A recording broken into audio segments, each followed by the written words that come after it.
Well, at the moment, we do not know how many children were actually in the building when it came down. The authorities don't even know that for sure. They're still investigating.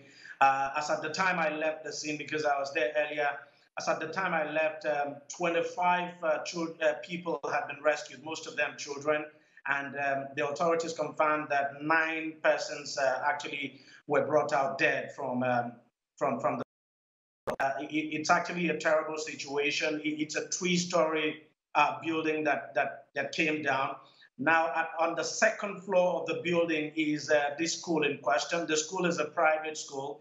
It's actually a primary school and a daycare center. So, this was around 10 a.m. in the morning when the children were actually in school. So, and then it's also a residential building because there were people living there as well on the first floor and then the bottom floor. But we do not know how many persons were actually in the building when it came down.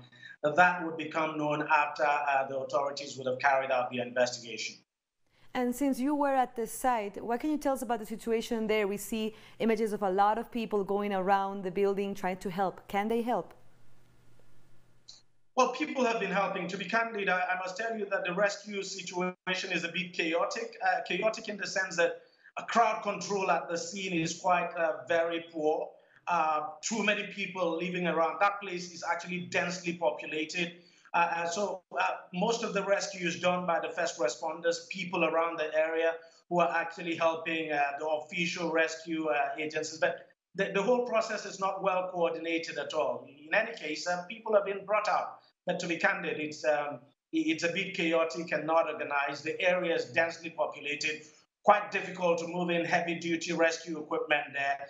It took a lot of time, for instance, to move in one of the heavy-duty rescue equipment to the site, and it's really a problem. It's a problem, and it's actually nothing new because that area of the city is prone to incidents like this. As a matter of fact, I would say 90% of the building collapse we've had in this city is actually around that area, and people are wondering why the authorities has actually not done much about the situation there. And that was exactly my next question. Has there been any investigation on who's responsible, maybe in the building or authorities that had to do with this? Look, a fact is, from what we're gathering, that building was actually bad. It was marked for demolition.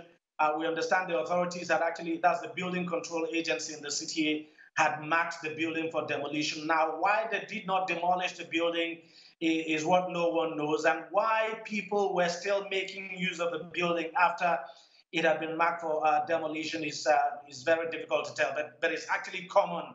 It's common to have a situation like that where you would have buildings marked for demolition, but the demolition would not be carried out, and then you still have people use the building. So certainly you have a failure or two on the part of the building control agency. They would definitely have some explanation to give in this situation.